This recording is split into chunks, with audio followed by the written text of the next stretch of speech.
مفتی رشید احمد خورشید صاحب کے بیانات یوٹیوب پہ سننے کے لیے youtube.com/مفتی رشید آفیشیل پر کلک کریں اور سبسکرائب کر کے بیل آئیکن کو پریس کریں تاکہ ہمارے آنے والے نئے بیانات آپ کو بر وقت مل سکیں۔ قال النبی صلی اللہ علیہ وسلم ثلاثة لا ترد دعوتهم الصائم حتى يفطر والامام العادل ودعوت المظلوم۔ حضور نبی کریم سرور دو عالم صلی اللہ علیہ وسلم نے ارشاد فرمایا، 3 لوگوں کی دعائیں رد نہیں ہوتی۔ پہلے نمبر پر افطاری کے وقت روزہ دار کی دعا رد نہیں ہوتی۔ دوسرے نمبر پر عادل حکمران، منصف مزاج، انصاف فراہم کرنے والے حکمران کی دعا رد نہیں ہوتی۔ تیسرے نمبر پر مظلوم کی دعا رد نہیں ہوتی۔ یہ 3 دعائیں ایسی ہیں جو ہر حال میں قبول ہوتی ہیں۔ ایک روزہ دار کی دعا افطاری کے وقت، ایک عادل حکمران کی دعا اور ایک مظلوم کی دعا۔ اور ایک دوسری روایت میں آتا ہے کہ مسافر کی دعا، اسی طرح والد کی دعا اپنی اولاد کے حق میں۔ بیہقی کی روایت میں جو 3 افراد کا ذکر ہے ان میں ایک روزہ دار کا ذکر ہے، دوسرا والد کا اپنی اولاد کے لیے جو دعا کی جاتی ہے اس دعا کا ذکر ہے کہ والد کی دعا اپنی اولاد کے حق میں رد نہیں ہوتی، اور تیسرے نمبر پر مسافر کا ذکر ہے کہ مسافر کی دعا بھی رد نہیں ہوتی۔ اس حدیث شریف سے ہمیں یہ معلوم ہوتا ہے کہ اللہ تعالیٰ نے ہمیں یہ بہت ایک سنہری موقع عطا فرمایا ہے۔ رمضان المبارک کے اندر قدم قدم پر، لمحے لمحے پر اللہ تعالیٰ کی رحمتیں برس رہی ہوتی ہیں۔ تو یہ بہت بڑا سنہری اور گولڈن چانس ہے ہر شخص کے پاس کہ وہ افطاری کے وقت اللہ تعالیٰ سے مانگے، دعا کرے، جو اس کی ضروریات ہیں، جو اس کی مشکلات ہیں ان کے حل کے لیے، اپنے لیے، اپنے گھر والوں کے لیے، پوری امت کے لیے دعاؤں کا اہتمام کرنا چاہیے۔ افطاری سے پہلے 3 منٹ، 4 منٹ، 5 منٹ جس کو مل جائیں تو یہ بہت بابرکت گھڑیاں اور لمحے ہوتے ہیں، اس کو ضائع نہیں کرنا چاہیے، گپ شپ کی نظر نہیں کرنا چاہیے، اہتمام کے ساتھ، پورے آداب کے ساتھ دعا کرنی چاہیے۔ گھر میں بچوں کو یہ بات سکھانی چاہیے کہ گھر میں ایسا ماحول بنائیں کہ جب افطاری میں یہ 5-6 منٹ باقی رہ جائیں تو سارے دعا میں مصروف ہو جائیں، دعا میں مگن ہو جائیں اور اللہ سے مانگیں۔ یہ مانگنے کا مہینہ ہے اور اللہ کو راضی کرنے کا مہینہ ہے، اس لیے ان کو ضائع نہ کریں۔ کسی کو کچھ پتہ نہیں، نہ کسی جوان کو، نہ کسی بوڑھے کو، نہ کسی بچے کو، نہ کسی بڑے کو، کہ اگلا رمضان کسی کو نصیب ہوتا ہے یا نہیں۔ کوئی ایسا شخص نہیں ہے جو یہ گارنٹی دے کے کہہ سکے کہ میں اگلے رمضان میں زندہ ہوں گا۔ تو یہ موقع اللہ نے دیا ہے، اس سے فائدہ اٹھانا چاہیے۔ ایک تو دعاؤں کا اہتمام، تہجد کا وقت ہوتا ہے، سحری کا وقت، یہ بھی قبولیت کا وقت ہے، اس وقت بھی اللہ تعالیٰ دعائیں قبول فرماتے ہیں۔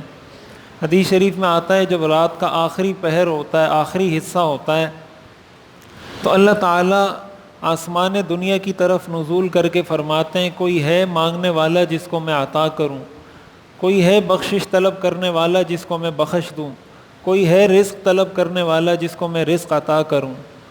ہر روز رمضان کے مہینے سے ہٹ کر بھی، پھر رمضان کے مہینے میں تو یہ اور زیادہ ہے۔ تو سحری کا جو وقت ہے یہ بھی قبولیت دعا کا وقت ہے۔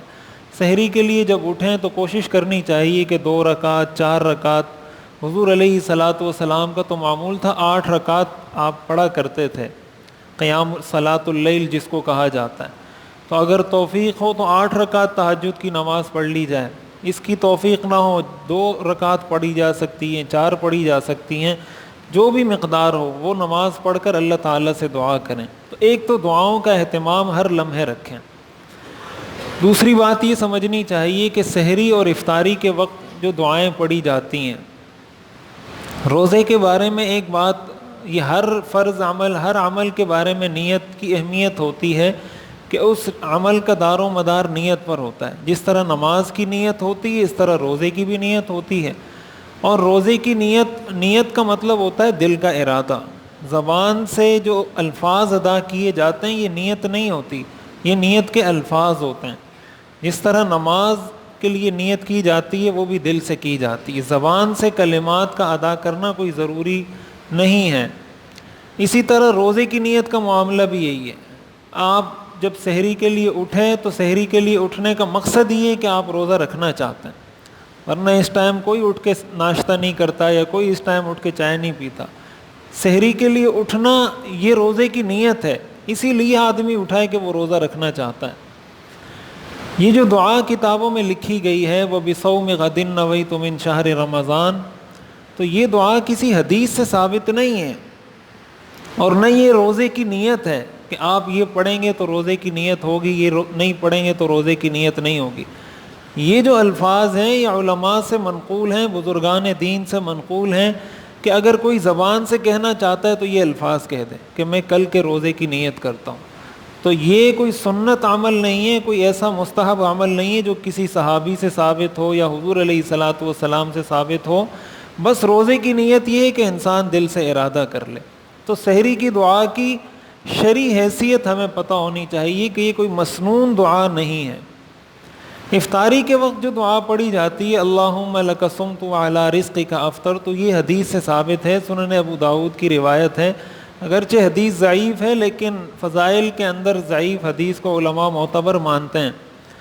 تو اللہم لک صمت وعلی رزقک افطرت اس الفاظ کے ساتھ بھی ہیں, وعلیک توکلت کا اضافہ بھی ہے بعض دعاؤں میں. تو اللہم لک صمت وعلیک توکلت وعلی رزقک افطرت یہ دعا بھی پڑھی جا سکتی ہے.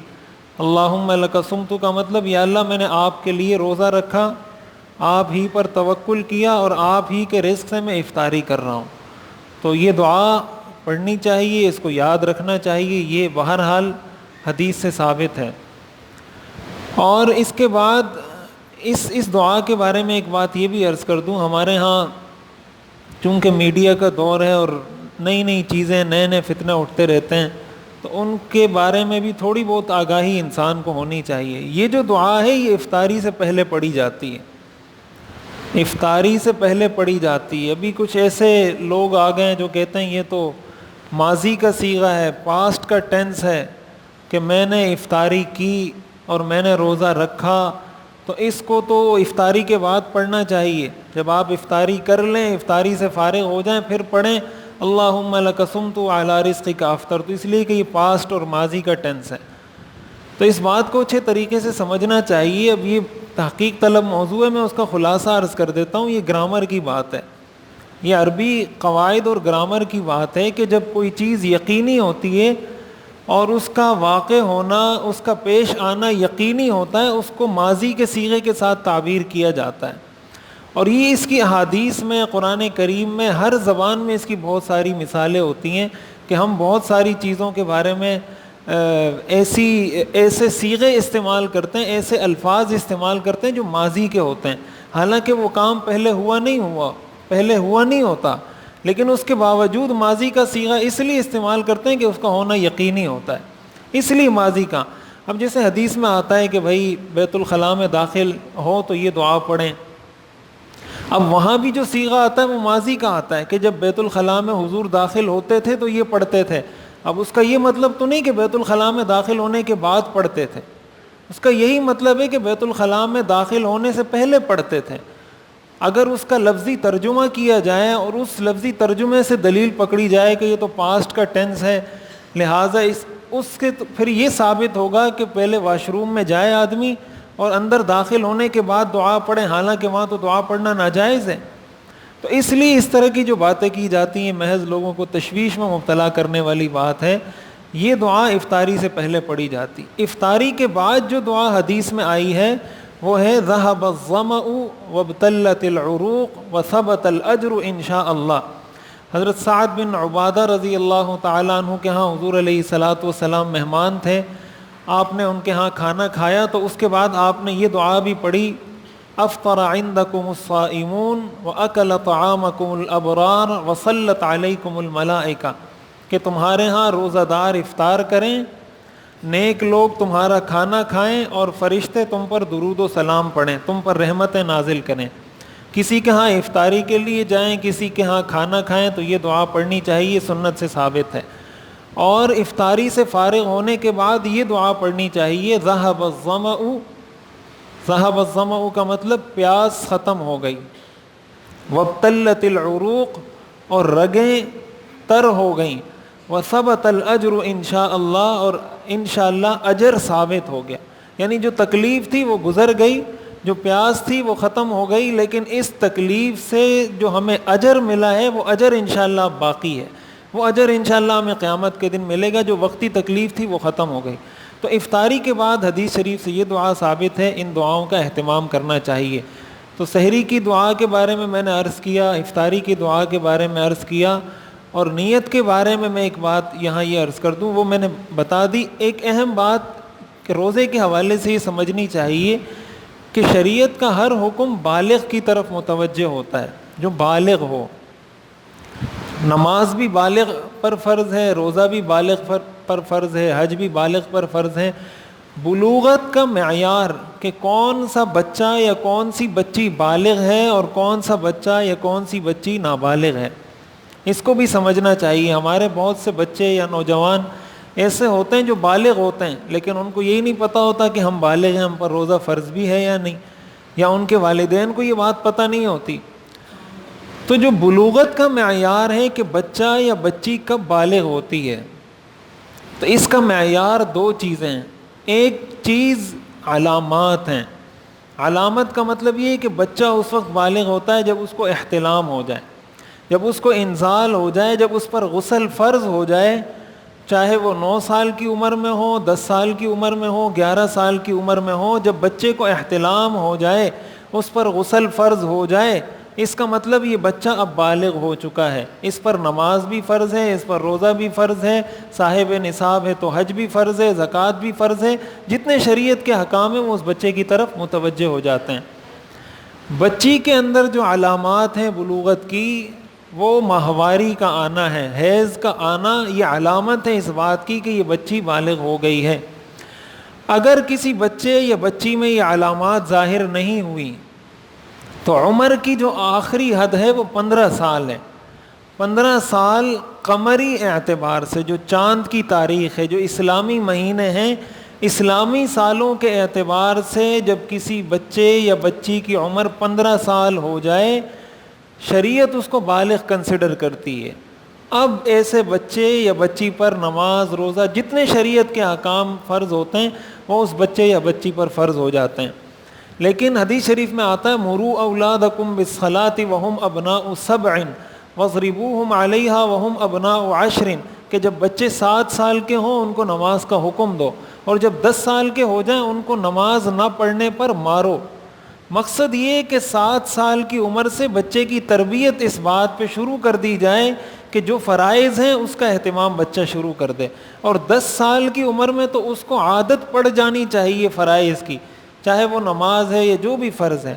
تو اگر کوئی بچہ یا بچی ایسی ہے جو بالغ نہیں ہے لیکن 10 سال اس کی عمر ہے یا اس سے زیادہ اس کی عمر ہے، تو اگر وہ سارے روزے نہیں رکھ سکتے وہ بچے، تو والدین کو چاہیے کہ کم از کم کوشش کریں کچھ نہ کچھ روزے ضرور رکھوائیں ان سے، تاکہ اس حدیث پر بھی عمل ہو اور آئندہ کے لیے ان کی تربیت بھی ہو، اور آئندہ کے لیے جب ان پر روزے فرض ہوں تو اس کو وہ ادا کر سکیں۔